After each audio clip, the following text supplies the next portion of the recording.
আশিক সাহেব, জি ভাই। তোমার সাহেব বললাম কেন কদিন? সেটা তুমি জানো, তুমি বলে আচ্ছা, তোমার দিন পকেট খরচ কত? আপাতত 20 টাকা হলেই হয়ে যায়। দিন 20 টাকা দেয় পকেট খরচ? হ্যাঁ 20 টাকা মতন লাগে। আমার দোকানে কি চাটা খাই। আর আর কোনো খরচ নেই? না, আর এখন তেমন কোনো খরচ তাহলে নেই। মাসে কত টাকা খরচ হচ্ছে? ধরো 600-700।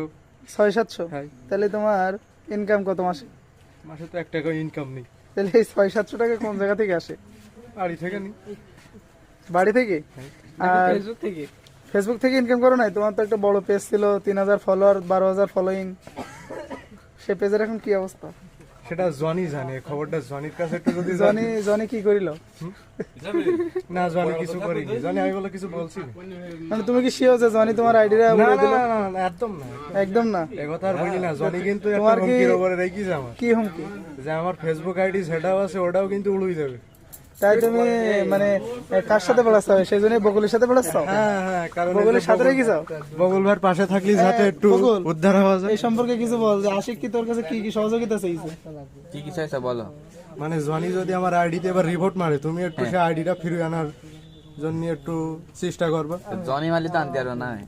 হ্যাঁ, এর সমস্যা আছে, কারণ জনি ওর ডিম খাওয়ায়। কি? ডিম খাওয়ায়, তুমি কি খাওয়াও? যদিও ডিম পর্যন্ত জনি পৌঁছতে পারে, এই ধর বকুল পৌঁছতে পারে কিনা আমি জানি না। কিন্তু তাহলে তো এটাও আর অনেক চিন্তার আর বিষয়। একটা বড় কথা হলো, এই যে জনি পিকনিকে যাবে বলি, পিকনিকে যাবে বলে বকুলের কাছে কি একটা চাইলো, তো বকুল তো ইনস্ট্যান্ট দেবে না বলিল। হ্যাঁ, তো বকুল ম্যানেজ করে দিতে চাইলো। কোন দে বকুল? কোন দিতে চাইলাম? তুই জানিস, তুই বলতে তুই জানিস, আমি কোন জায়গাতে দিতে চাইলাম। কিন্তু এখন এইচআইভি বেশি আছে ভাই, সাবধান।